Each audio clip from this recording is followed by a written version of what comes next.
Suit up, strap in, warm the tires, and leave on yellow. Time for the MitsuTimes podcast, presented by MitsuTimes.org, the home of the fastest Mitsubishi cars. With your host, Josh. Hey, what's going on, guys? It's Josh from MitsuTimes. Today, my guest is Derek Boyd. He is the owner and driver of one of the coolest cars, Pikes Peak built Evo 10. How you doing today, Derek? I'm doing great, Josh. Thanks for having me on here. Absolutely.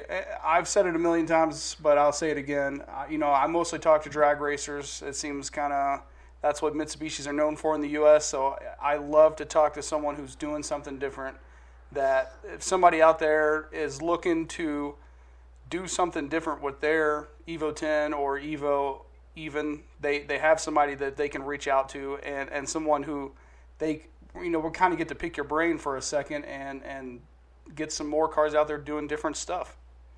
Oh, absolutely. No, I appreciate it. It's drag racing is amazing, and the culture there is just unbelievable. And it with the 4G63 and sometimes the 4V11 is amazing. But yeah, we like our Evo 10, and doing the hill climb and some of the track racing has been it had its challenges, but it's hard to beat getting behind the wheel for 10, 20, 30 minutes at a time and just blasting the whole way. For sure. And I want to say, Derek, I watched your I don't know if it was in car or on camera view of going up the mountain, and it was just mind blowing to me. Not only people that are listening, you need to go watch this video. It's foggy or rainy or something, and Derek is just pushing it to the limit. Rev limiter, every gear. It's crazy. Oh, I appreciate it. Yeah, last year was a wild year. It was rainy, foggy, dry. We opted to run on our full wet tires, our Yokohamas, and those tires were incredible. Barely noticed, the moisture and everything. Actually, was looking forward to it because I ended up kind of overworking them a little bit on the lower part of the mountain with it being wet, and then it dried out for a couple miles, so really put a lot of heat in the tires. So getting back into the rain was good for the tires, and but really bad for visibility. So what kind of time changes are there in the rain and in the dry going up the mountain? So it was pretty drastic. So I think I'm gonna pick on the king of the mountain again. So Robin Shute did like a 10:13 or a low 10-minute time. For reference, last year I did a 10:43, and I think Robin's car with him in it, he can do kind of a low 8 minutes. So okay. worth a couple minutes. Our fastest time personally up the mountain has been 10 minutes and 15 seconds. It was kind of a hot day, so we struggled at the altitude and with the heat and with our gearing.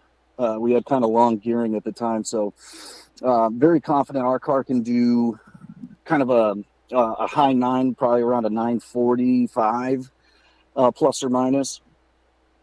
So yeah, the rain and the wet, depending on setup, it can be pretty drastic. The all-wheel drive definitely helped us.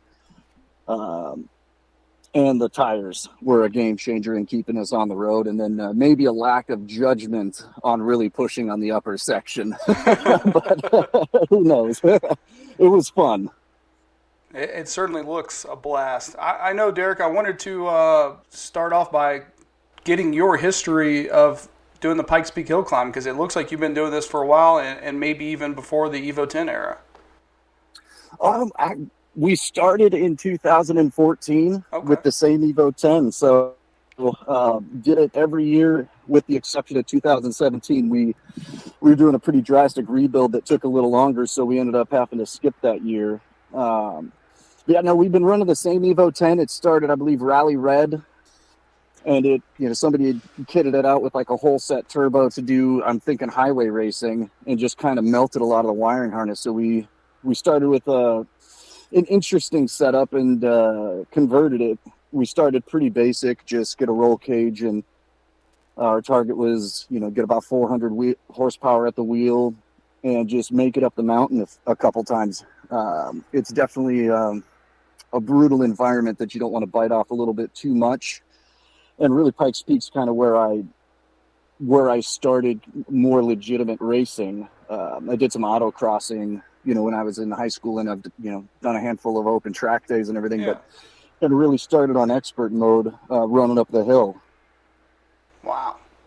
Let's talk about the current setup on your Evo 10, and then we can kind of work ourselves backwards from there. Absolutely. So currently we still run the 4B11T. We have Magnus Motorsports gave us, we've got with them, we've got a lot of their kit on the car. Marco's been a huge help in helping us tune the car and keeping us going fast and on the road. We've got their tube subframes, front and rear. We've got sheet metal intake. We ended up just getting kind of a parts kit of it. It wasn't assembled on this one. And we, our kind of crew leader and fab guy, Cole Duran, he ended up assembling that manifold reversed. So the throttle body's on the other side of it, which helps us clean up the intake plumbing for the turbo, which we run, it's a Garrett GT 3584 RS Gen 2, I believe. And I'm trying to remember the hot side of it. It's bigger than what you'd expect, which, because we run in such thin air, starting at 9,300 feet of elevation and finishing at 14,000, kind of managing that shaft speed. To make boost but not overspin that turbo, you go with a larger turbo, which makes it pretty laggy. But I guess in the drag racing world, we're running a baby turbo. But we run, so Magnus got us started on the 2.2 liter stroker crate engines, and then Cole he pretty much assembles those in house. We've got their ported cylinder head. I think we run a slightly oversized valve. Transmission-wise, it's a pretty similar. Actually, no, it's not similar. We run the X shift, so it's an air-shifted dog box, so a sequential transmission.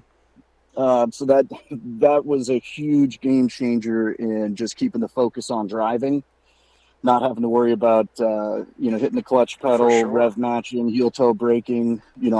I use the clutch to get started, and then it's just right foot on gas, left foot on brake, and we just hard charge. We've got a paddle shifters on the steering wheel, so don't even have to really let go of the steering wheel much. Marco with Magnus Motorsports has helped us with. He helps us tune. We run a Cyvex S12 ECU, so it collects all the data in the world. We also use the Cyvex or the Plex. It's, a 5.5 inch dash. With that, I keep it simple. It'll bark at me if certain parameters get a little hot. The oil gets hot, the trans gets hot, whatever. Otherwise, it pretty much just gives me revs, a small bit of its speed, and then gear position, so what gear I'm in. On the inside of the car, so Cole built an FIA spec cage for safety. It's probably a lot heavier than what you'd find for traditional road racing, but probably comparable to some of the higher levels of drag racing. Just we don't just hit walls.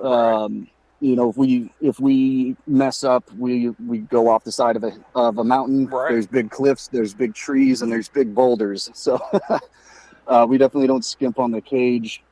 So we carry a little more weight there.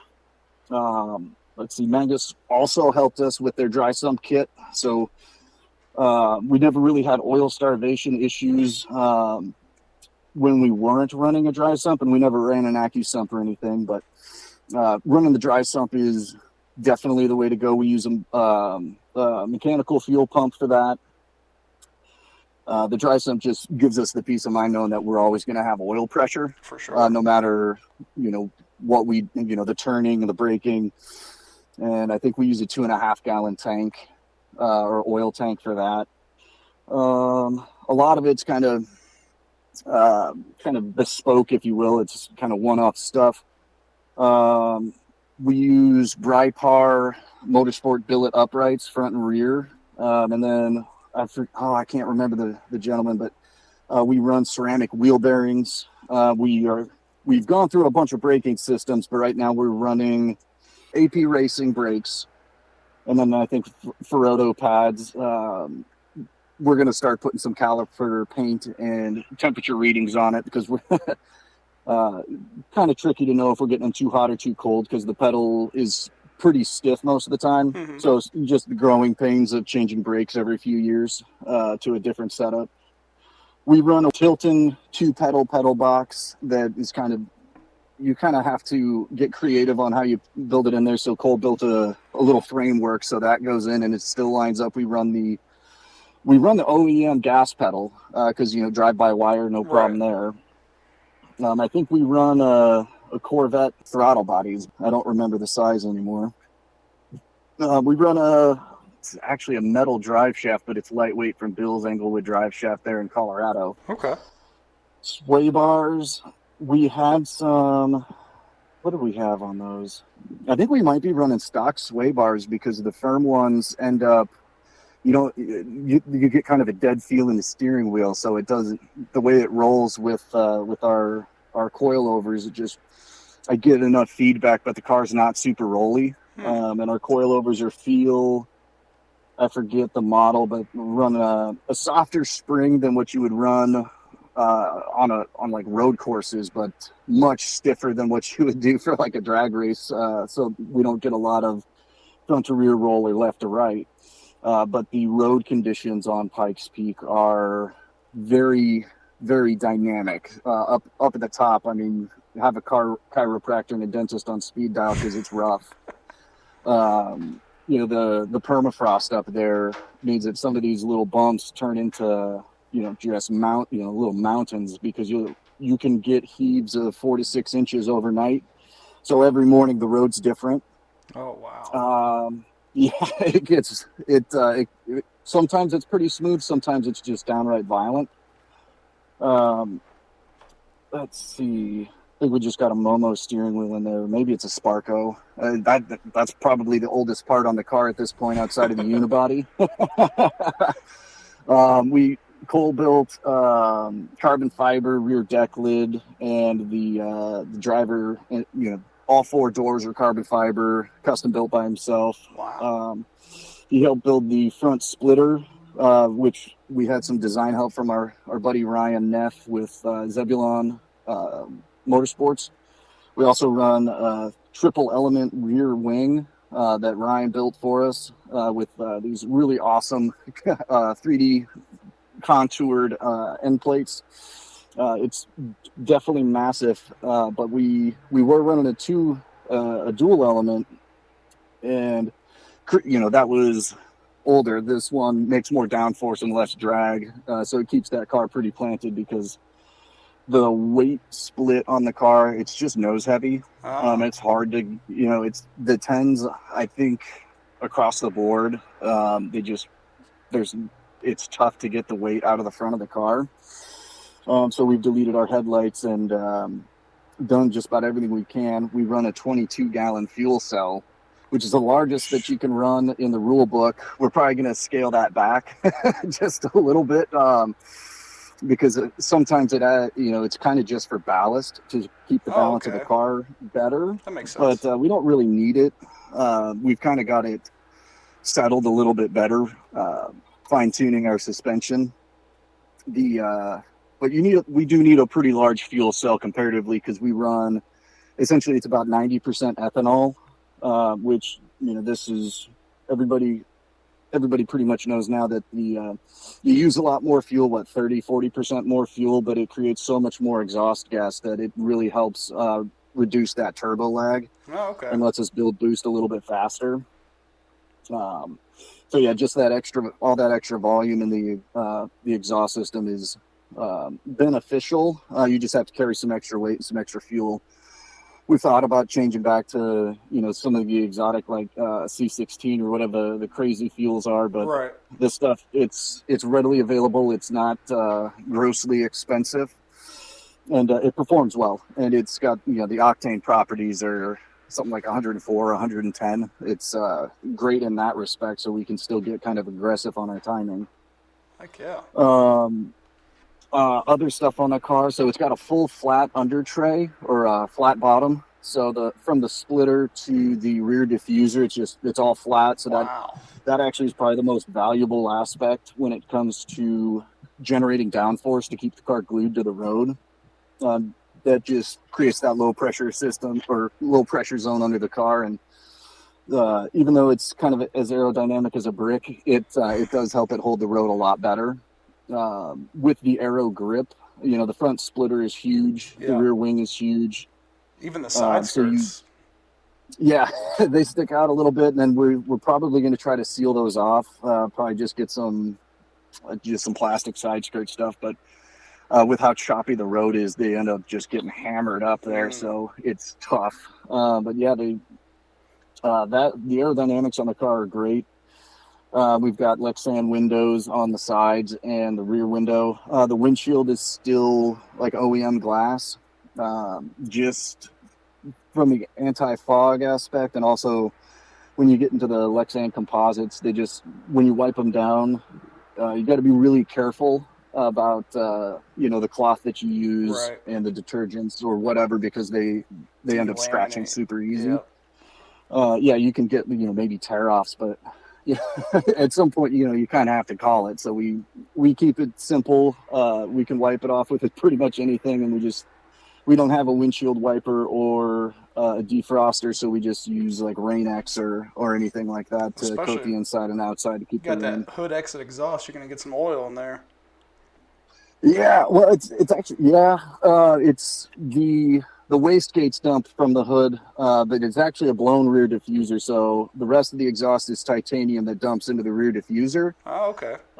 It's used to, so it's...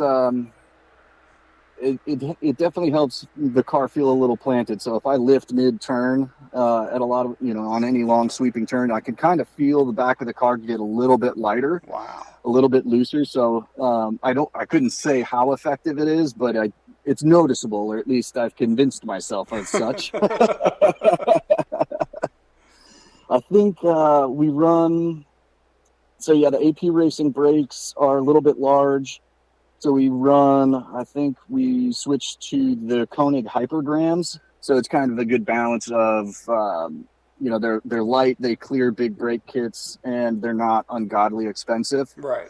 I'd love to get some like 3-piece forged HREs or anything really nice, crazy, but there's a good chance that we'll end up clipping something on the road, a hay bale, a rock, whatever. So the super light rims that are a little bit fragile. So just too much risk, and really kind of expensive. And then we typically will run a Yokohama tire. We've had a great relationship with them for a few years now. Good.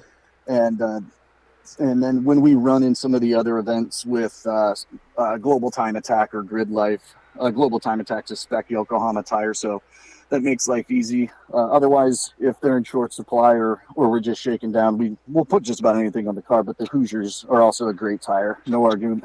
Can't argue there. So what about the front bumper, Derek? I mean, it looks like a one-off front bumper as well. Is that the case? Yes and no. So that just reminded me that a few years ago we ended up getting a Charge Speed wide body kit so we could try to squeeze more rubber under. We run a 300, essentially a 300 series tire. We run into clearance issues with the coilovers of the shock tower and then the body panels, but it's still pretty meaty. And then that front bumper is, it's Charge Speed, but the way you normally, the OEM setup of intercooler and radiator stuff, all that we've kind of gutted and it's all gone. We were running a V-mount setup, and so we just it kind of looked like a snowblower for a bit. We just cut out that bumper core cover, since we don't run bumper cores, and all the airflow, and just put a little grill in there, just some stainless steel mesh, and there we had it, and really took that aerodynamic as a brick and put a big air brake on the front of the car, but we've never really had thermal issues of keeping it cold for that 10 minutes up the mountain going full tilt. That's what I was going to ask. That bumper it looks like it creates a lot of drag, but I guess it's necessary for the work that the engine's doing. A little bit, you at that altitude, there's just no air so for either the turbo. I mean, naturally aspirated engines just get annihilated. You lose, I think the typical is about 3 to 5% per 1,000 feet of elevation gain is your power loss. So when you get to, 9,000 feet, naturally aspirated, if you have, say 500 horsepower at sea level, call it 10,000 feet, you're losing, 20, 30% easily. Yeah. And then when you get to, the summit, you're taking all the losses from the start line and, dropping another, 10, 20%. Wow. So forced induction is the way to go. We've ended up with the draggy front end. We changed the setups on our heat exchangers again because we've added differential coolers, transmission coolers, oil coolers on top of the radiator and the intercooler. And ended up adding back in kind of that center bumper cover. So aesthetically it looks similar, but we left that part black. So just at a glance, it kind of looks the same. Okay. But that we had that ready for last year, and it was very noticeable just doing some shakedowns and on the straights, just that drag reduction. The car just felt a little more sprightly, and we haven't been doing a ton in trying to boost power because for how long we run the car, we're kind of at the max of output versus reliability. I think we typically make around 650 or 700 horsepower at the wheels in Colorado Springs at a little bit of elevation.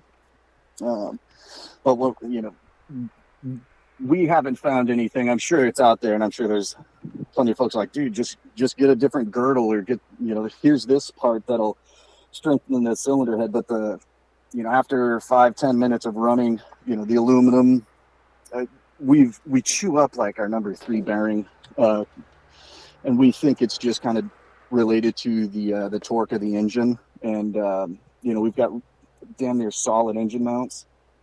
But which is how violent it is. We end up going through kind of the same stuff, so we just rebuild it more frequently.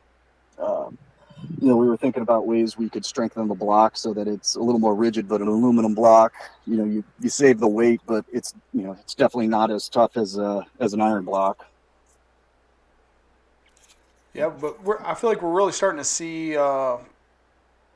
I guess people are really getting into the stride of finding the capabilities of the 4B11. So, I mean, that's got to be exciting from your aspect because I feel like when you started out, the 4B11 it seemed like it was limited, and now we're seeing, power being made, reliability being had. So it's got to fill you, at least I would think, it's got to fill you with like, okay, well, we have a bright future ahead of us with this car. Oh, absolutely. Yeah, I mean, we've kind of hit our limit on it. We're, we try to focus on a few other things because the power's, it's good, it's enough. I always want more. Who doesn't? Right. But yeah, I've seen, like 1,011, 12, 1,300 horsepower 4B11s. And when you start getting into drag racing, God, I don't even know what they can squeeze out of them. The run time is a little bit different, obviously. Oh yeah. Going for, I don't know what the records are anymore, but going sub 10 seems to be kind of, just where it gets started, where you start calling yourself a drag racer anymore. I don't know. For sure, yeah. I haven't drag raced since high school. I had fun, but I like to turn a little bit. So I kind of transitioned away, but God, I love watching like Top Fuel NHRA stuff. Those cars are just absolute insanity. For sure. Well, and I think some of the GSXs and Evos, they're down in like 8s, and I think in the 8s sounds about right. Into the 6s now. Yeah, that's right. Yeah. Oh man, yeah. It's I guess it depends on if they're bracket racing and all that, but unfortunately, I don't walk on that side too much. I have a lot of appreciation for what they can do, but I just don't have the time anymore. I have my obsession, and that right. Don't need another. It becomes all consuming. Yeah, exactly. That can only be spread so thin. So, Derek, how did you get started in this? I mean, you had the Evo for a while, and you were doing autocross and circuit racing, and you just transitioned to hill climb racing? So I grew up in Colorado Springs, and so around the auto industry down there in Motor City, as they call it, which is just a miniature miniature. It's a lot of the car dealerships, the manufacturers, the OEMs, they're all in one central location essentially. So you've got a couple square miles of just dealerships, and I grew up around in that environment. So I started autocrossing. I had a little '96 Z28 Camaro with the LT1 and the Opti Spark and all that. Heck yeah. And I took that to the Friday night drags and had fun. But started autocrossing in high school and did some open track days, but kind of went off to school. We'd go to the Pikes Peak Hill Climb a lot. It was all dirt back then, and it was just incredible. Seeing the rally cars and the race cars and everything roll through town. It was just an absolute blast.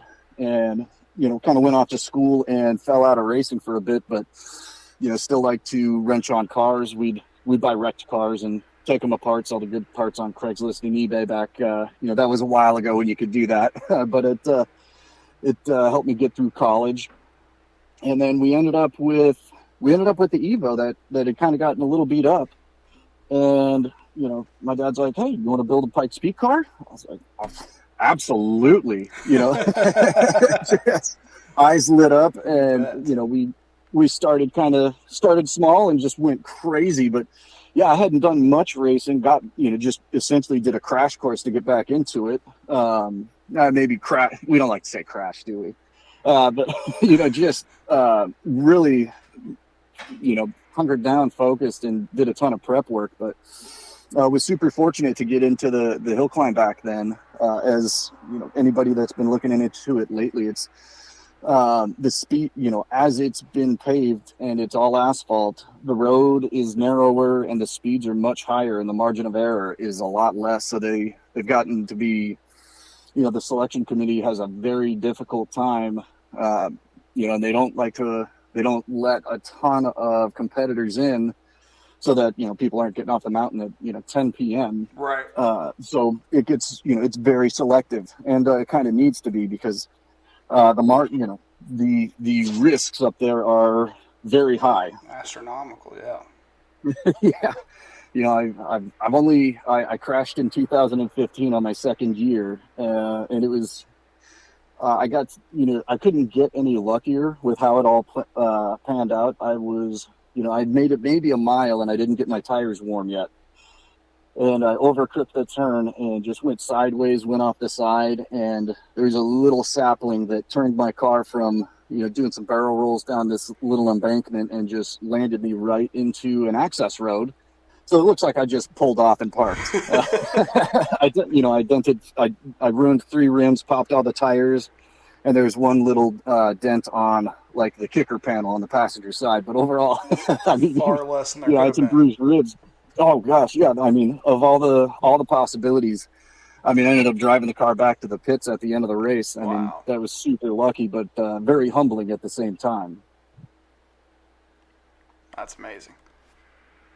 Yeah, it's I kind of forget, and of course I didn't have my GoPro turned on, so it's created a superstition where if something wild always happens if I forget to turn the GoPro on. Or so it seems. It feels like it, at least. I locked up the brakes approaching a hairpin up the gravel pits and on the mountain, and just full stop, and I didn't have the GoPro on. So I was like, well, but then I had a pretty big near miss coming up to Gillies Corner up there, where I about stuffed it into the guardrail in the rain a couple of years ago, and luckily, just brushed a hay bale and loosened one of the end fences on the front splitter. I thought I had stuffed it, and the front end was, like hanging on there, but ended up, it was basically fine. So I had the GoPro going then, though. Oh, okay. That was going to be my next question, was the GoPro one. That time, yes. So I was like, maybe it's not superstition anymore. Maybe it's Yeah, that one was close. I felt like I had pretty good grip, and then right as I transitioned into my braking zone, there's a little bump, and it just lightened up the car a little bit and immediately locked the wheels. And I could try to counter steer and save it, or I could just and I tried for about a split second, and then decided that my inertia was going straight up the hill, so I just locked the brakes and slid sideways, and didn't go off the side or into the side of the mountain. So it worked out great, but it all happened in like the blink of an eye. That's some scary stuff. Yeah, it was pretty gnarly for sure. Initiating a slide on a rainy mountainside, I think it was just about 100 miles an hour. Definitely the pucker factor was high. So, Derek, I wanted to say, for a drag racer, changing a setup for us would be, obviously maybe a turbo or an exhaust manifold or an intercooler, some injectors here and there. For you, it seems the off-season changes are a complete chassis overhaul. Looking on your website, the car has gone from this to this to this to this, and every time it seems so drastic. So I want to talk about some of the changes that you've made over the years. I mean, shout out to how much work you've been doing into this car, because it's amazing how much it's changed over the years. Oh, I appreciate it. I've got to give credit where credit's due.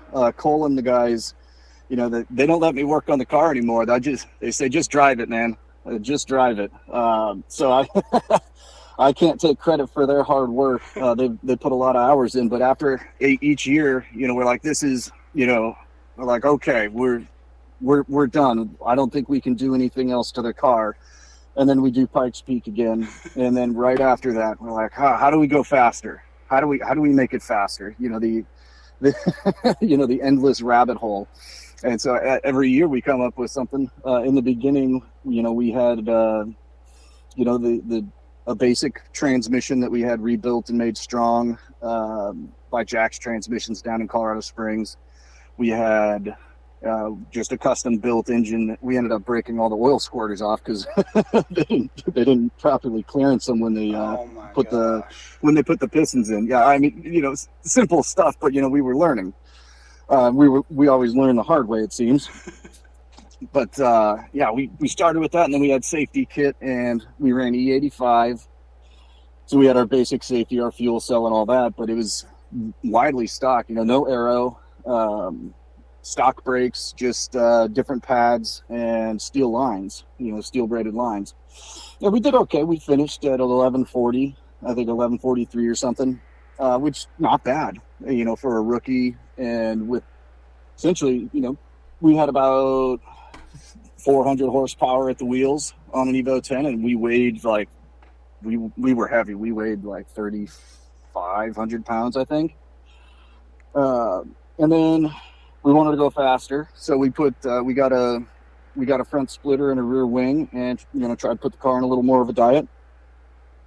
And then I crashed it, and then we wanted to go faster, and so we got we wanted more grip, so we put a wide body kit on it in order to fit more rubber, wider rims and tires. And at that point, we had blown up an engine, so I think we ended up, it was right before race week, so we ended up scrambling to find somebody with a short block, and we ended up with an AMS big bore engine, nice. Which I think they ran on their Evo 10. They had a time attack car that they went around the country and back in the mid-teens. Yeah. And that was great. We had the revs. I wanted to keep the revs high because that 5-speed was essentially a 4-speed transmission. Fifth gear was useless. Nobody had cut a fifth gear cog for it yet. So we changed our final drive to make it taller, so I didn't have to shift as much because still manual shifting. Each time you do that, it's margin of error, and it's the heel toe, doing the fancy footwork and the tap dancing down there. It gets it's fun, but I don't miss it. I still practice in my daily driver sometimes. Just getting the heel toe, the rev match on the downshifts. Just keep it smooth, keep sharp. But we ran a tall gear ratio, and it worked okay. But then after that, we found out we had a cracked, one of the Darton sleeves had a really weird crack in it because we kept just flashing into an overheat. Once we heat soaked everything, after a long straight, it would just immediately overheat. So we were getting air in our cooling system, and we could not figure it out. Nothing made sense. And it was only after a couple minutes of runtime before it would, every single time, same spot on track. So they tore it apart, and they, if you looked at it, you wouldn't, you had to get like a magnifying glass in order to see this little hairline fracture. And it was just enough once it got nice and toasty in that engine to, to basically just blow through into the water jacket. Wow. And, we'd boil. So that's when we transitioned and we started getting crate engines from Magnus Motorsports. Okay. And we went, after looking at it, running the big bore, just those sleeves are so thin that we just worried about reliability. And there's some benefits to running more stroke. We give up some RPM range. Not much. We could spin the thing super high, but you get a little bit of you get a little bit more torque that way.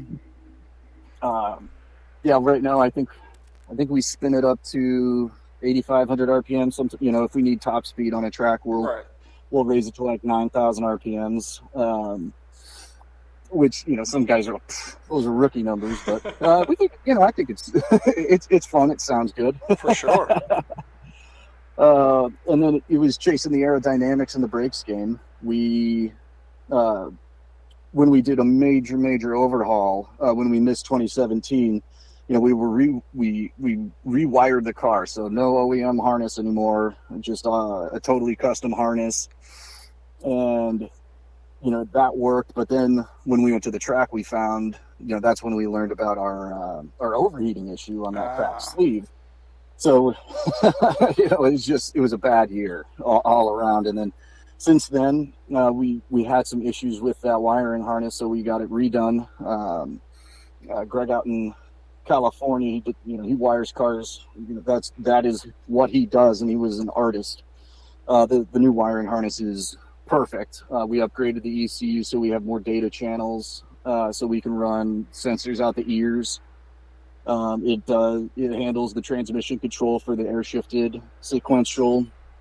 It'll do boost by. I mean, we don't utilize enough of it, but we can do some really fun stuff with that ECU. And by we, I mean Marco can, and Cole's learning a bit on it. But Marco knows those things inside and out. So, he's our tuner, and he's he's hilarious and an awesome dude. And he's been in the drag racing stuff for forever.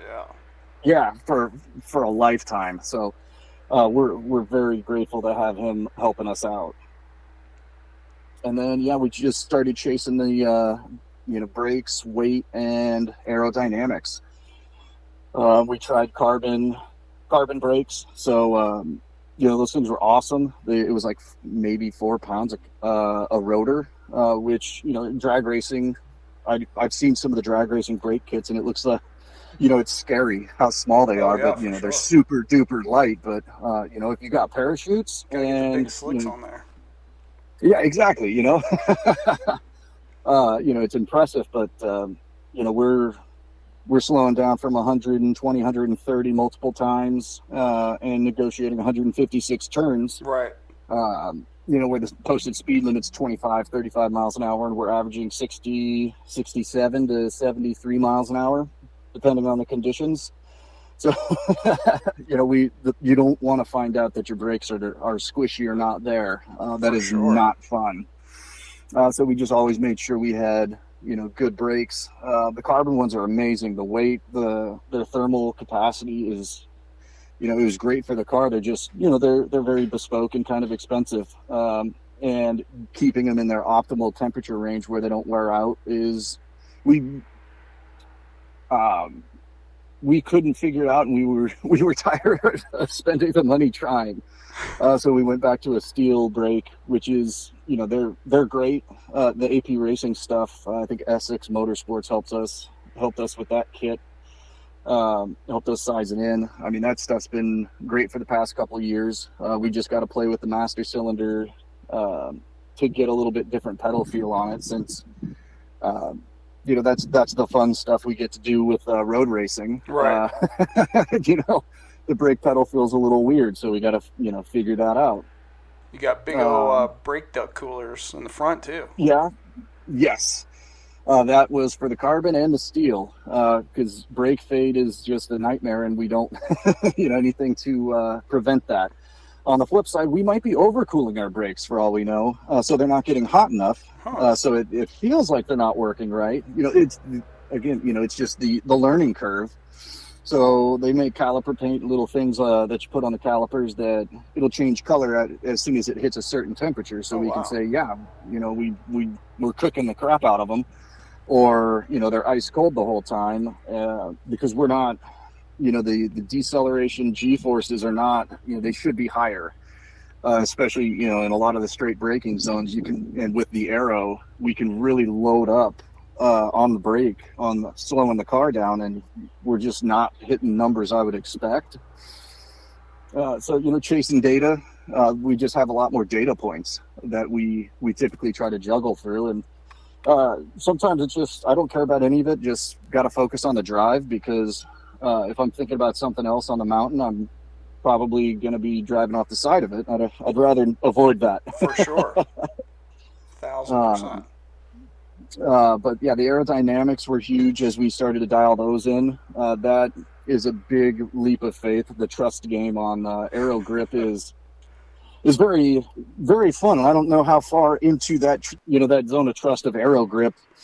Once you go too far, it's really hard to get back into it. It's it can be unforgiving if you don't learn it in a safe environment. So the place to learn aero grip is not on Pikes Peak. It's any normal track that has lots of runoff. So walls, trees, and cliffs are definitely not your friend when you're trying to learn that threshold. But the tracks in Colorado like La Junta Raceway, Pueblo Motorsports, and High Plains Raceway, you've got great runoff on most areas, so you can really start to push the limit. So that's my preferred stomping grounds, is up at High Plains. It's a fun course. It's kind of out in the middle of nowhere, so there's no sound restrictions. And it's technical, challenging, and fast. They have more forgiving edges of the road, I guess, huh? Yes, it's pretty flat. There's still some stacks of tires like at any race course, and some walls, but there's not, 1,000-foot cliffs, so right. I'll take it. This episode of the MitsuTimes podcast is brought to you by Kigley Racing.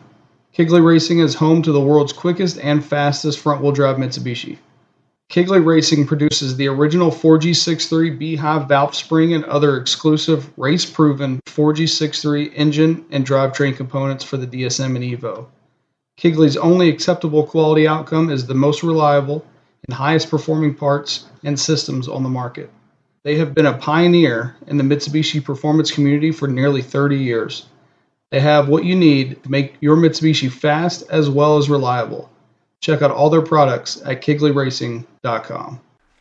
Well, Derek, why don't you go ahead and we'll get into the history of the Pikes Peak.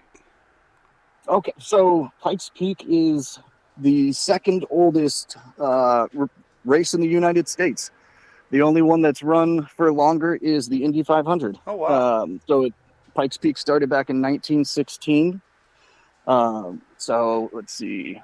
Guys being guys, were like, hey, we should race up this mountain. And so guy Spencer Penrose, he built the highway, and they started racing up it.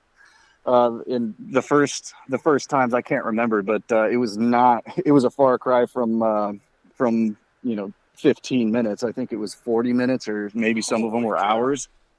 But those guys had some serious stones to be running up there, because they were on like wooden rims, very basic cars. They have an incredible museum down at the Broadmoor in Colorado Springs. I would definitely recommend anybody to go check it out.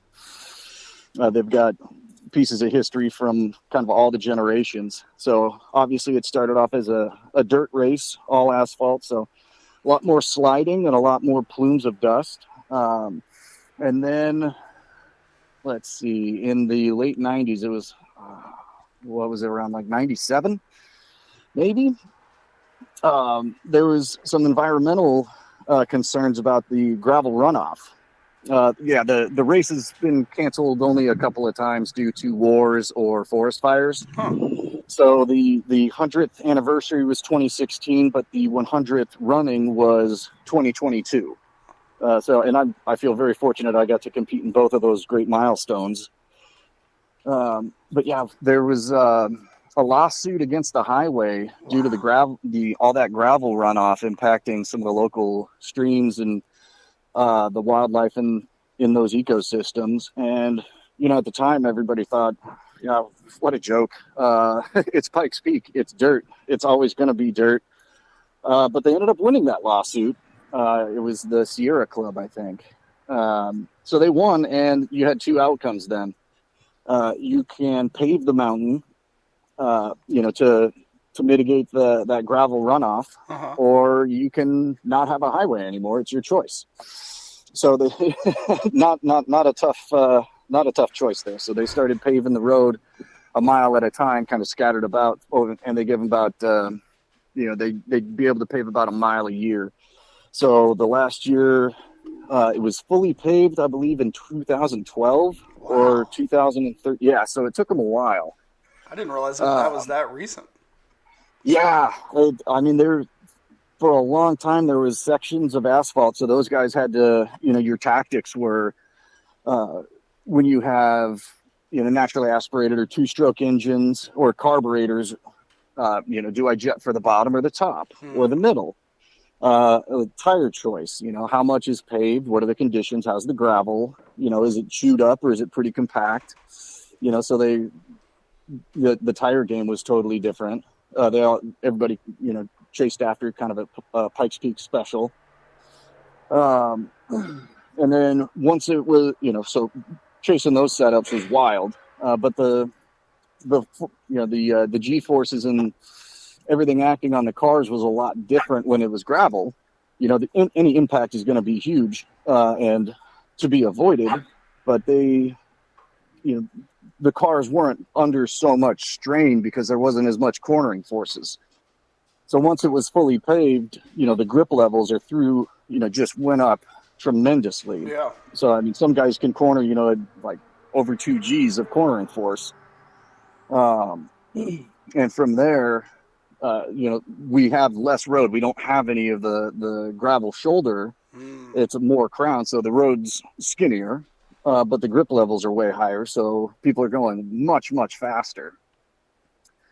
To break the 10-minute barrier was a long-standing goal or dream, but it seemed like a pipe dream.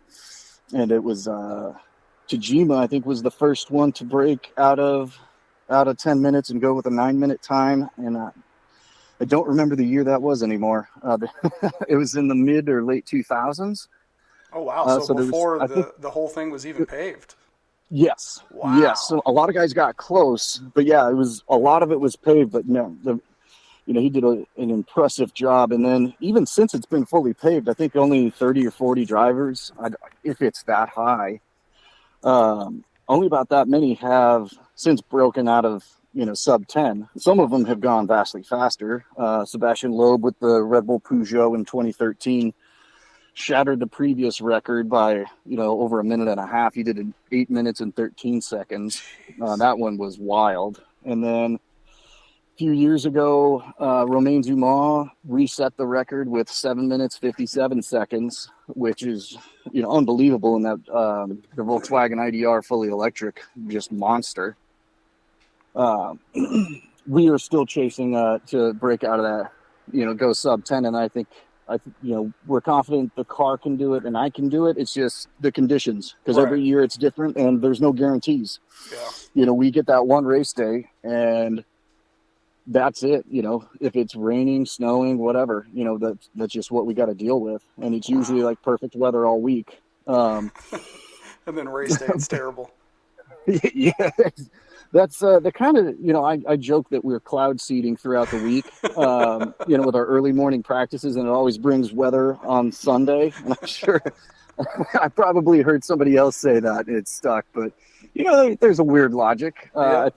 I I don't even know the science behind cloud seeding other than I saw a news program talk about it for trying to get snow to fall on the ski resorts on a dry winter or something.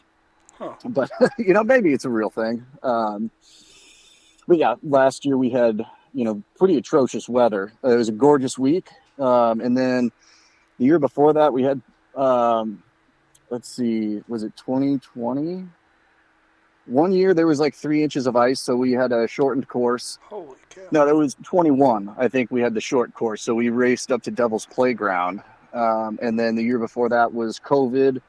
We still raced, but it was very weird with like no spectators and a small competitor pool. Yeah, we had great weather then, but we did have some ice or some issues at the summit. So past the finish line, they had to clear some ice so that we could slow our cars down and not just go off the other side of the mountain. So they delayed it for a while. So we ended up running a few hours late, and it was just really hot. That we posted, I had a personal best that year, but with essentially it's like density altitude. The car just felt out of breath the whole time. And our gearing was still kind of long. So we've gone to a little bit shorter gearing in order to, we shift more, but we're kind of in the revs. But this year we're talking about, we're going to try to put the nitrous back in the car and use that as kind of keep us back in the boost, coming out of the hairpins as like an anti-lag. Because it's a bit of a gamble. You can do your rolling anti-lag with spark cuts or whatever to keep the turbo fired, or there's a lot of methods. We thought it might just be kind of nice to have a little more torque. So, a little baby shot, like a 50 shot of nitrous would probably help us out. I think we ran a 75 shot on one of the testing days a few years ago. And man, that was awesome. It was a rocket coming out of the corners, but, because we're not just, we have a lot of different, levels of acceleration. So I'm very rarely wide open. I do a lot, I'm constantly manipulating the gas pedal, and I think the nitrous stayed on too much. So we ended up, we burnt that head gasket real good. So that we put the nitrous on the shelf for a few years, but for this one, I think we're going to try it out, see what we can do. Yeah, I guess even with the Cyvec, you could kind of bring it in and out as you go.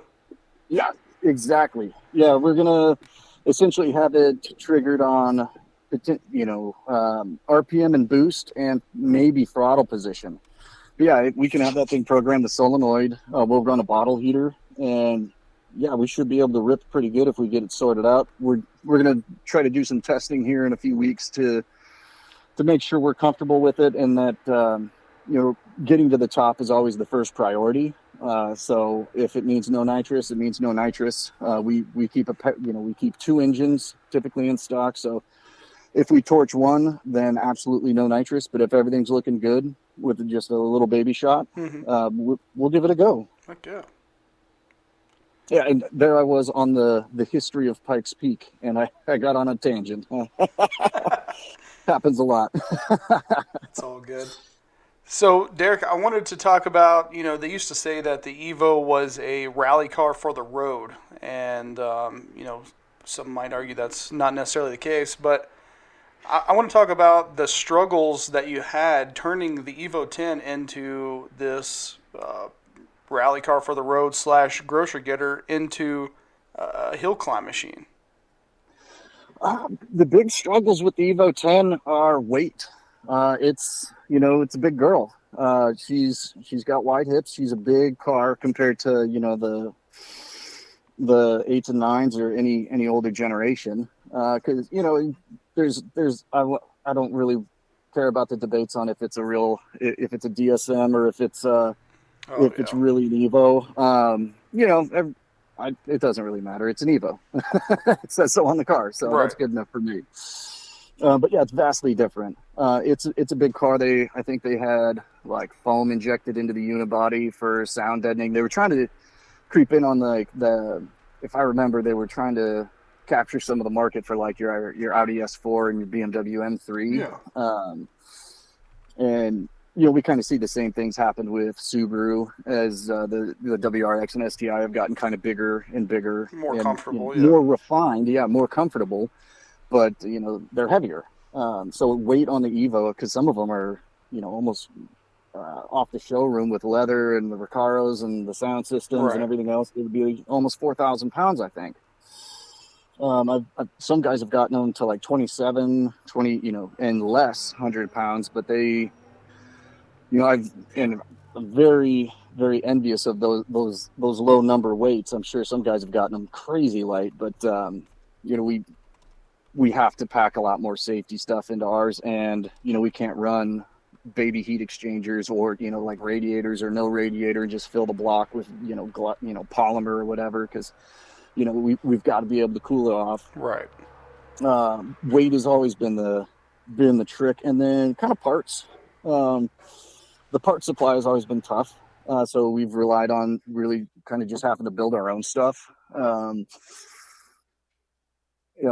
Drive shafts. It seems like whenever I'm like, oh yeah, we should get a spare set of drive shafts, they're just not there. And then the factory ECU, just in the early days, there wasn't a lot of tuning options. So you had your Cobb Access, or you had like the open ECU or whatever it was, Evo Scan or whatever. But just figuring out the tuning and finding a good tuner. Harvey with the Boost Creep helped us the first few years, and he did a phenomenal job. But the tuning on the Evo 10 is a lot different with the Cobb than other vehicles, because it ran a mass airflow and a map sensor, and if they didn't communicate right, the car just decided that it was not going to run good at all. So kind of getting away from that, figuring out, the turbo's kind of on the wrong side of the engine, so it just cooks everything on the firewall and makes the car really hot. So controlling the underhood thermals was a nightmare. Inconel is a great material, so we get like some dimpled Inconel sheets, and we built our own kind of turbo or heat shields all over. There's a company that wraps the exhaust manifold and everything with Inconel, and it's serviceable. So when Cole has to weld up a new turbo manifold because we've heat cycled it enough and tortured it enough that it's cracked, he just builds the exact same thing, and we get to reuse that really awesome heat wrap that keeps the heat really in the exhaust system. And so all the benefits of that, it spools a little bit better. We're not melting everything in the engine bay, which always helps, because heat soak on intercoolers and everything else. If the engine bay gets super hot, you just have issues. You cook your oil, you cook wiring harnesses. I mean, we definitely, before we went to kind of our standalone engines, definitely set that car on fire a few times and had to pull fire bottles. Which is not fun, but we got lucky every time, and nothing real catastrophic. One of the first fires actually got our parking lights to work again. Wow. We were still on the factory harness, and like the corner lights, the parking lights didn't work. And then after it burnt for as long as it took me to get my fire extinguisher out and put it out, suddenly all the lights worked again. So I guess there's always a silver lining. Yeah, the thermals is still always an issue. And then when we seal off the floor in the engine bay really nice, so we focus on aerodynamics, we're also restricting how much air can leave that engine bay, so we get stuff really hot again. So we do, we put some hood vents, or maybe a little big hood vents, put a little bump on one, hoping to draw some air out. Just keeping it reliable while making more and more power while running, really large radiators and intercoolers, and figuring out those sizes. Our intake air temps are always great. So I feel like, but if in doubt, just add a sprayer and just put water on it. For a while, you could use a water alcohol blend, and you can in most applications, but on Pikes Peak, if you want to use like methanol injection or anything like that, you've got to have a separate fuel cell for it, just from the safety fire aspect of it being, in the middle of of a big park and a very dry state of Colorado with a huge fire risk all the time. So, yeah, it's kind of some of the rules that have changed over the years and watching that rule book evolve, but not too drastically, has been pretty awesome. Those are probably the major thresholds, just getting the right wiring and engine components. Post-pandemic, the supply chain on getting new bearings or valves or any, studs, that's sure. Still kind of a headache, but everybody's in that boat. Right. I think those are probably the big trials, and then figuring out how to make that car turn and stop really, really well. Like they were plenty capable, but that brake pedal would go very squishy very quickly on OEM brakes. So changing the fluid in the pads and then getting brake coolers. And all of it kind of goes back to, a lighter car stops easier and it puts less stress on everything else. So, get the car lighter. The car before I sit in it is just about 3,000 pounds or just under. And I think, or is it with me? It's 3,000, but we're not the lightest Evo, but we're pretty damn light, for what it is. Oh, for sure. Yeah. For all that we pack into that car, cause we run, water sprayers for the intercooler and the radiator, and I think even the oil cooler. But, that clicks on really when it's needed, once the temps go above a certain point. Getting our engine oil warm enough was a problem for a while. So we went to a smaller cooler, which is a good, kind of a good problem to have. But if you don't get it hot enough, we learned that, the high ethanol content tends to just collect in that oil system. And, then that oil doesn't work very well and it looks really gross. So, getting that stuff separated out, the catch cans and all that, and then checking that, the bearings or, getting the motorsport uprights, changing the brakes, getting the car wired.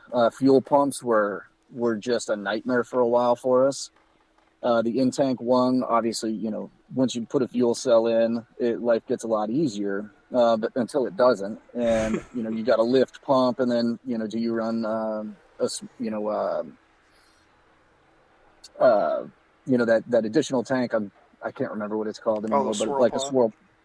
A swirl pot, or a surge tank or whatever it is. And then you get it up to the engine, and then injectors, what works, I think we use injector dynamics. How big can they go? What does it work with the 85? Can we put anything else in it without the seal swelling and it seizing? Fuel rails, what are our options? Valves.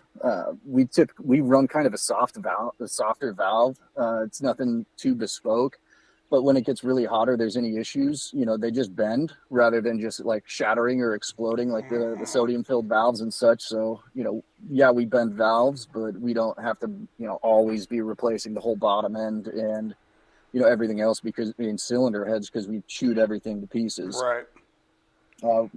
We end up having to buy new blocks and cylinder heads because we've machined them too many times. Redecking religiously. You burn a head gasket, redeck it. Kind of figuring out how to get more boost out of that engine has been it's an ongoing struggle because the chase for power. And a lot of people have clamping force problems with those engines, right?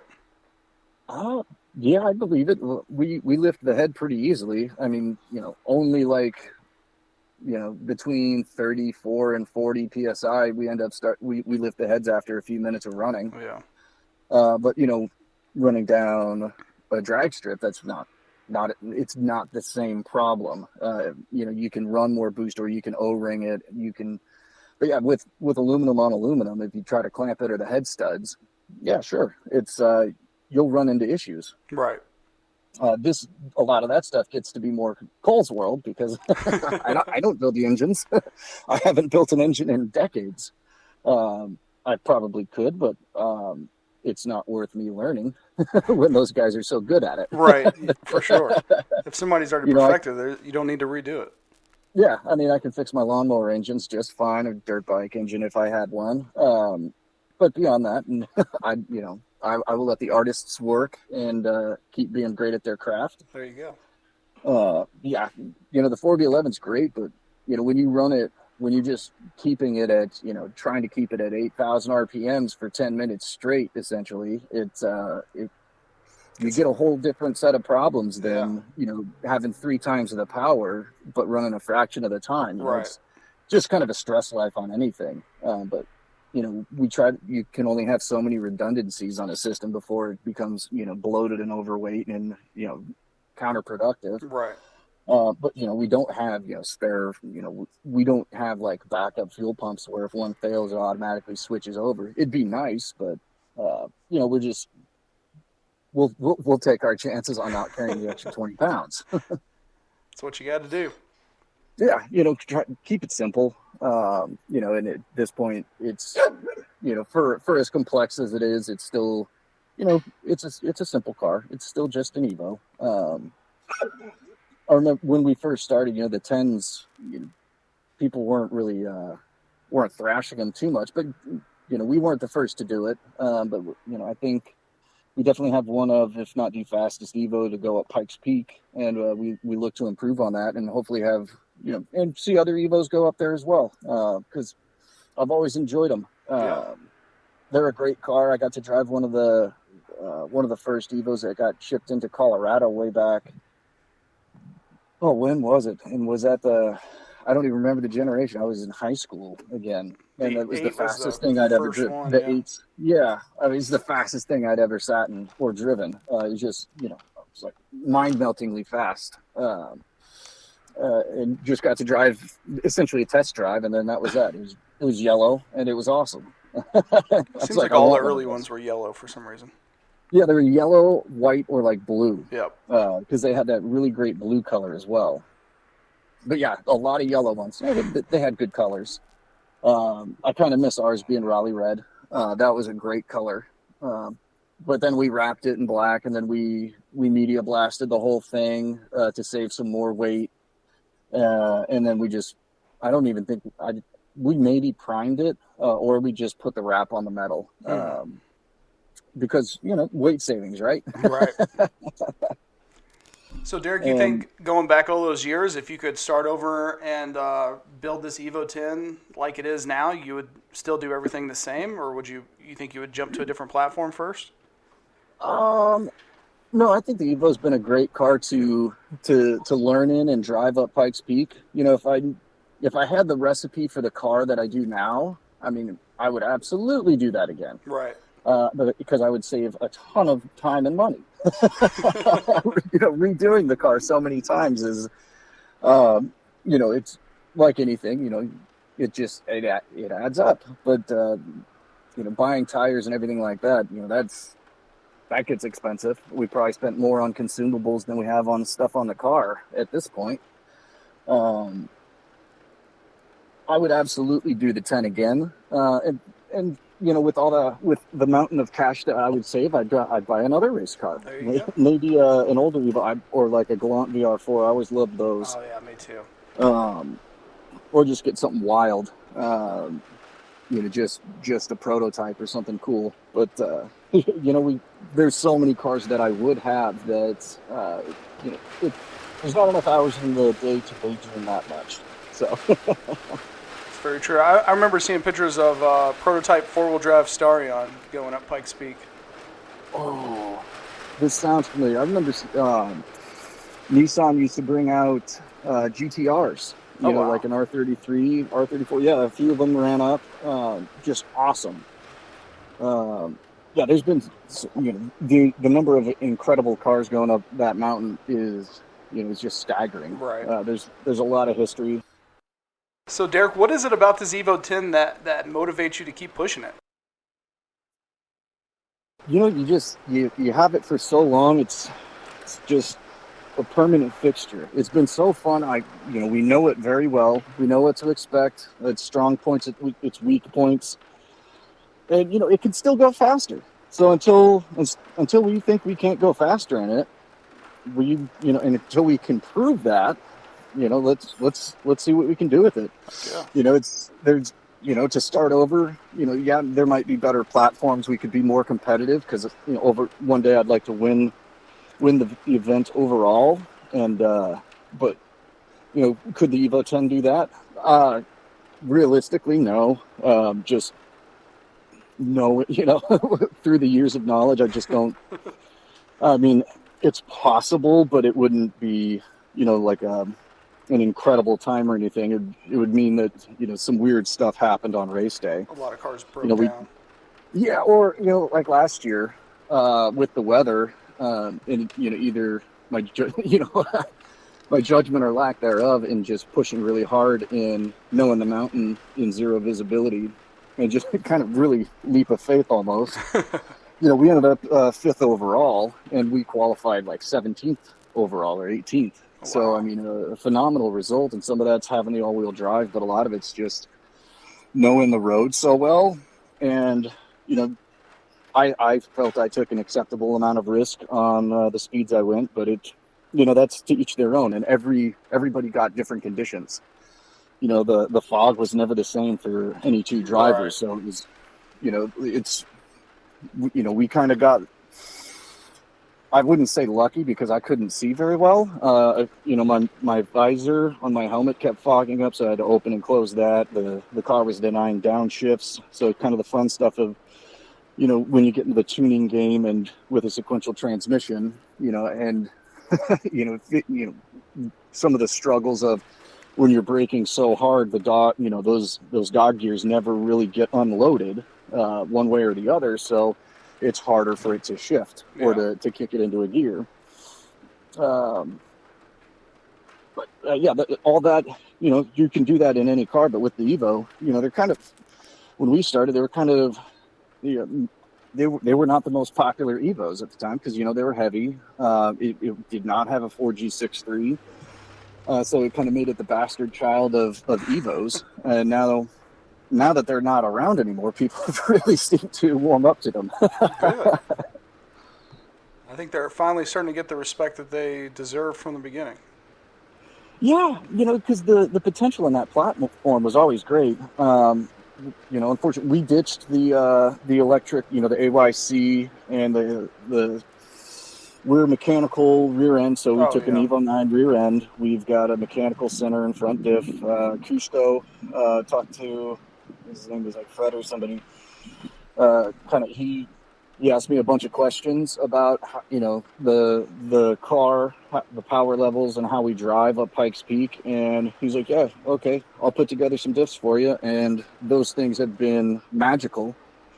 Because we used, before that, we'd never had ABS or traction control on the car because those factory brakes overheated so easily. We basically welded the wheel speed sensors into the uprights. So they never worked. So we never had a functioning, they wouldn't send the power, we had a lot of open diffs essentially. From the factory, I think the front diff was open and the rear, it was never applying any clamp force. So it wasn't shifting the power around. So we had a lot of, one tire fires for the first few years until we got rid of it all and went mechanical. Wow. But there's still, there's ways we can really chase to get it maybe, some more weight out of the car, but, we're still finding the car's limit and my limit. And, once we're there and, we might be close, but it's still a blast to drive. It's fast, it's nimble, and it's challenging, you just kind of chasing that lap, but it's a good partner in crime. Good. So, Derek, do you have any goals for this year with the car? We, weather permitting and everything, we want to go sub 10, and by a healthy margin. We'd like to get back onto the podium in the unlimited division. We've been fortunate to get up there twice before. Okay. And, I want to qualify in the top 15 and finish in the top 10 again. I'd love to finish in the top 5 again, but that's never an easy feat. First and foremost, I just want to finish and everybody else to finish the race safely. Otherwise, I want to go sub 10 and, get a new personal best and have a blast. And, show that the 10 is still king up there. Heck yeah. So what would you say your long-term goals are, Derek? Does it go back to what you were saying about winning the competition overall? Yeah, we want to take King of the Mountain at some point. So finding a platform and adapting it to the mountain is, something that we're looking at. And then in the meantime, that, whatever that platform ends up being is not likely to be able to run at any other like time attack events or most other racing events. So the Evo it can scratch the itch of going, to Coda or, going out to Buttonwillow or down to Road Atlanta, which is probably so far one of my favorite racetracks. Getting that itch done and seeing the time attack community, because that's just a great group and it's fun. You have a pretty level playing field. There's still, it's expensive to run in the unlimited divisions just because the rule books are, start, must have car, must have safety, and you can run anything. Right. But yeah, I think that's the future with the Evo is to, keep progressing the chassis, because it's been a while since we put it on a normal racetrack. Okay. Yeah, we haven't gone to, we've kind of been slacking on getting it out to any time attack events. So, we'll see the fruits of our labors for the past couple of years when we have a healthy car at an event again. Because, we blew up a transmission, we mess up engines, but that's just racing. Right. Everybody does it. If when you start pushing the envelope, it pushes back. That's what it's supposed to do. Exactly. Yeah. I mean, you don't know where the line is until you cross it. That's the limit.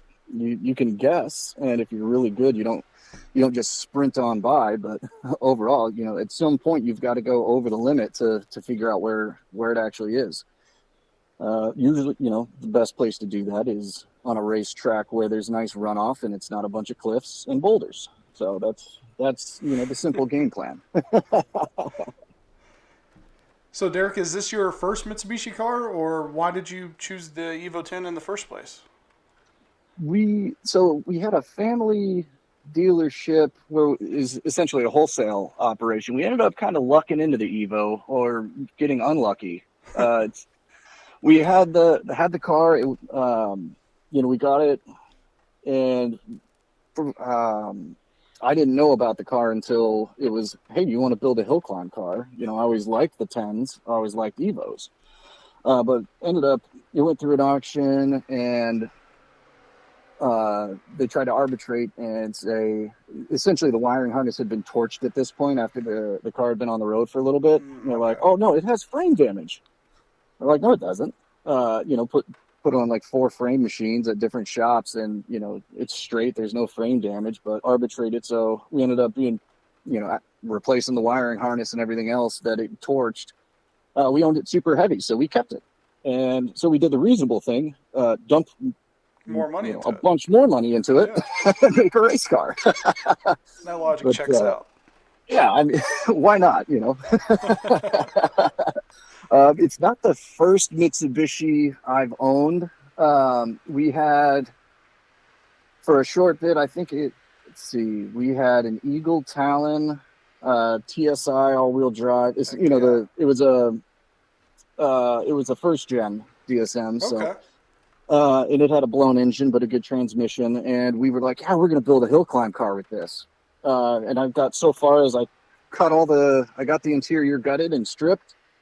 And then we're like, how much money do we have for an engine?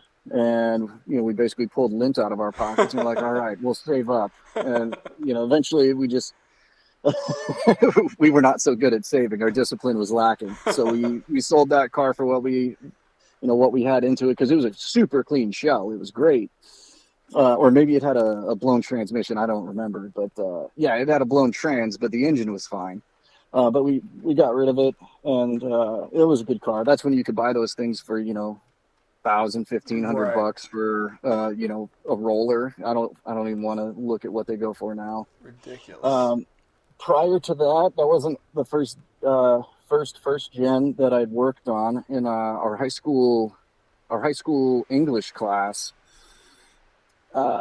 we ended up, part of our senior, like, what is it, capstone or thesis or whatever it is for high school, you basically got to choose your own project. And so me and a couple buddies in high school, we were like, we're going to do an engine swap, or, we're going to get a car running.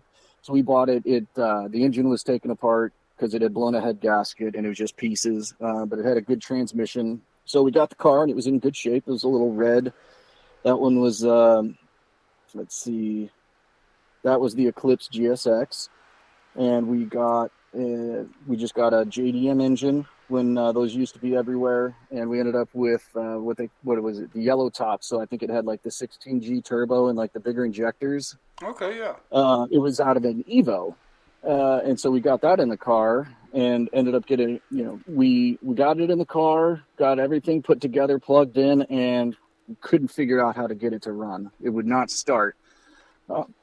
I was working at a dealership at the time. I was washing cars for a service department, and parking, you get your oil changed. I park your car, I wash it, I get it back to you, service porter.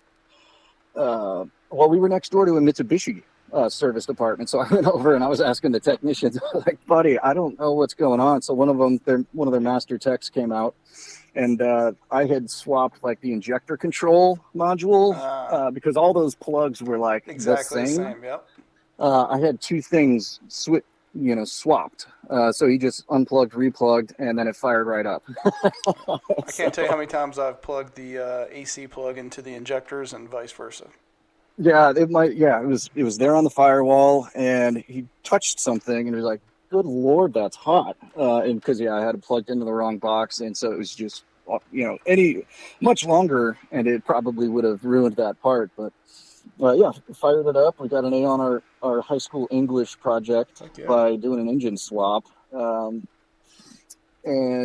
drove the car around for a little bit. It was fast. Even back then, it was very, very chipper, despite not tuning it or doing anything. So it definitely wasn't running optimum, but the simpler cars, they kind of just would go fast. We didn't even have a manual boost controller on it. I mean, we put an engine in it and it got it to run.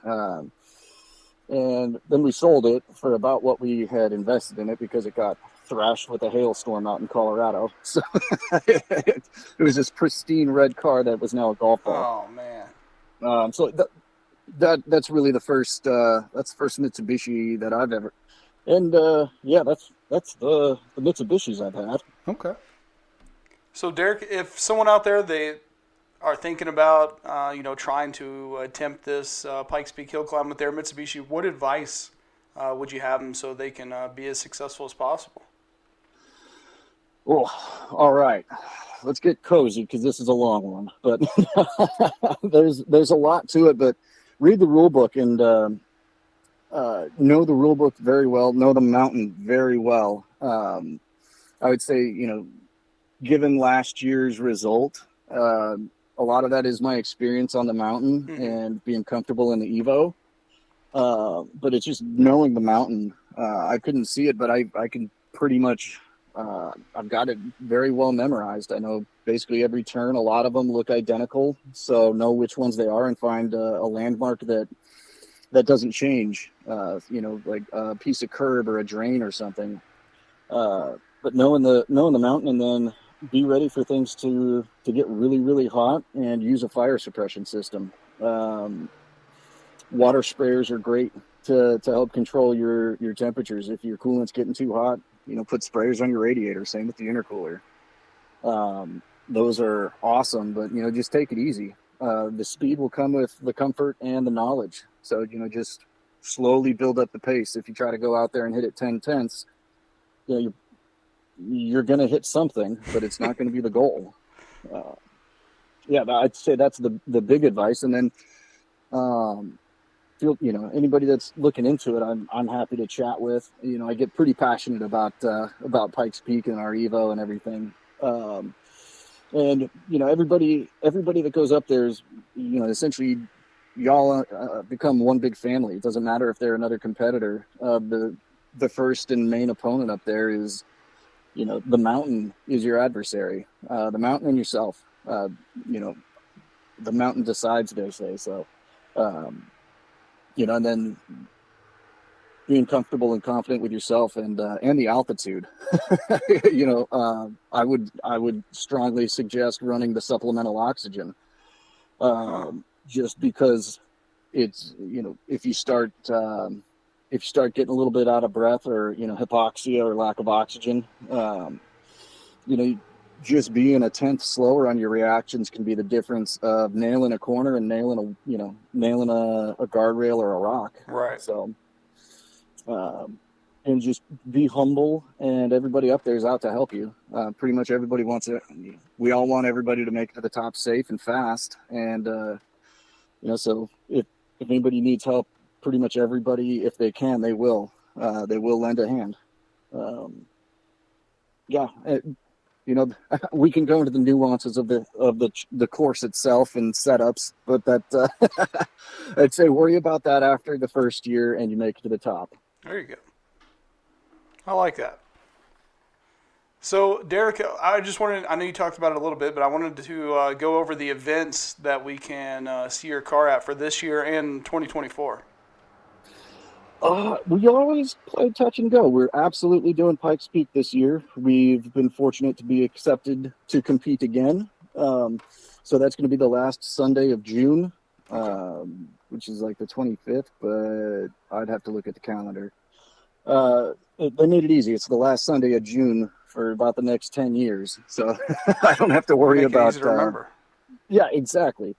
And, the race week is the week leading up to it, which is a grueling, early mornings. We practice on the hill before, basically at sunrise to when they open the road to the public at 8:30 in the morning. So it's a rough week, but it's part of the obsession. We're doing that. There's down at PPIR, maybe they changed the name, but Gold Rush, we might compete in it, or we might, or Dominic might drive it. We might try to go to Super Lap Battle, the Global Time Attack Finals at Buttonwillow. Yeah. That's, we're wary to go to California anymore. We've had really, really bad luck every time we go out there. We've either lifted heads, burnt head gaskets, burnt a piston, blown up a transmission. Every single time we've gone to California, we've just been clobbered with bad luck. So we're a little gun shy.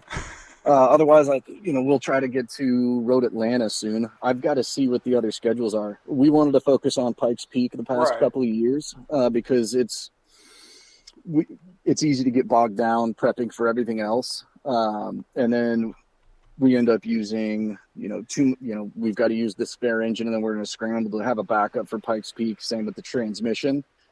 And also it took forever to get our replacement transmission stuff after we blew it up in, where was that? In Long Beach. That put us out for like 6-8 months. Yeah. So we're like, well, we've been talking about having that spare transmission, so now's the time.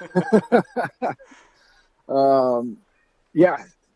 2024, I've got to see. I don't know if anybody's released their calendars, but we're going to try to do Pikes Peak again. Okay. For some, it's a bucket list race, and for others, like myself, it becomes an all-consuming obsession and part passion. Of your year, yeah. Yeah, it's June is kind of nothing happens in June but Pikes Peak stuff. We do tire testing or practice. I try to get used to the altitude since I've moved away to North Carolina. Yeah, so that's the only guarantees is that we're going to shoot for those. Otherwise, there's Fan Fest around the hill climb, but again, that's just one event. I don't know what else is, we'll maybe try to go to Coda for Super Lap Battle with Global Time Attack. Hopefully we'll have all of this is kind of contingent on me keeping the car in one piece for yet another race year up the mountain. So aim small, miss small, and keep it simple. There you go. I like it. So, Derek, where can people find more about this car? I want to make sure that people know your website so they can see the crazy transformation of this car over the years. And I know you said you're not very active on social media, but where can people find more of this car at? So let's see. My wife built us a web page that supposed to update, but I've let it go derelict for like 3 years. So Boyd Auto Racing was that site's still active, but I need to update it. I really should.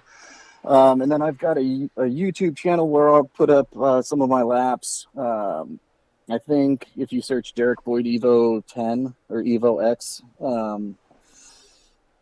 that will bring it up. And then I've got the Facebook and the Instagram. I think it's dboyd772 is the Instagram. I've got a few pictures, but the YouTube and the website are probably the ways to find it. And then I would look up 4D Engineering, Cole Duran. He's our our crew chief and our head fab guy. He usually has more content of the car and build stuff than I do. We need to get in gear and make a proper walk around of the car and do a little video and put that up on the web. So I guess this might be the motivation for that. Maybe I could fly out there and help make some video stuff. We'll see how this year goes. Come on, yeah, you're invited to come out for the race. We'll show you around the shop and bring you up to some of the practice days. It's a blast. June looks pretty empty for me right now, so we might be able to work something out. Correct answer. Yeah, keep in touch and let me know. We'll get you out there. We'll bring you out. Heck yeah. Well, finally, Derek, at the end, I always give people a chance to give a thanks or a shout out to anybody who's helped them out along the way. I know you mentioned a lot of names. I just want to give an opportunity to make sure that everyone's recognized that you want to recognize. All right. Well, my family has been nothing but supportive of this, and with my mom, my dad especially, and my mom especially, because she keeps it together and doesn't she doesn't freak out too much when I go up the mountain. My wife, my brother and sister, and then Cole, who's done all of our fab work. Dominic, who's been with us the longest. Marco, who's with Magnus Motorsports, who's really helped us and been keeps us running. Ryan with Zebulon. He's helped us with aero and just kind of some ideas on driving. Rob Smith has helped us with brakes in the past with RPS Carbon. Yokohama's been great helping get us tire temps and pressures and supporting us on Pikes Peak. Nick with Rogue Cars. He's building his Evo up for somebody to drive up the hill this year. So I'm excited to see them and help them as we can. Definitely. Everybody that's helped us along the way, Cybex with just the technical support they give us. We don't have a lot of sponsorships. Like Yokohama's huge in helping us with tires. For any other race we buy, we have to buy them. So it's worked out to where we probably break even on both sides. Yeah. But yeah, we pretty much, we're a small privateer team. Essentially just kind of a family and friend operated. So anybody that helps us out, it's tremendous. But there's been a lot of folks that have been involved and supportive throughout the years. Well, Derek, I just wanted to say thanks for coming on here. I know, we kind of put it together last minute, but I'm just so glad that we had a chance to sit down, and hopefully we can inspire some more people to hopefully make the attempt to go up the mountain. Oh, absolutely. I appreciate you bringing me on. It's been great chatting. And yeah, anybody that wants to go up the hill, be it in a Mitsubishi or anything really, I'm always game to help where I can and give some advice. But yeah, the community's been great. Thanks a lot, Derek. And hopefully we can put something together and I can come out there and see this thing in action. Absolutely. We'd love to show you around. Yes, Thanks sir. again for having me on here, Josh. Absolutely. Have a good one. Thanks. You as well. Thank you for listening to the MitsuTimes podcast. Check out our Instagram and Facebook for daily updates. Get added to our list by going to MitsuTimes.org and clicking Submit a Slip. Thank you to all of our sponsors.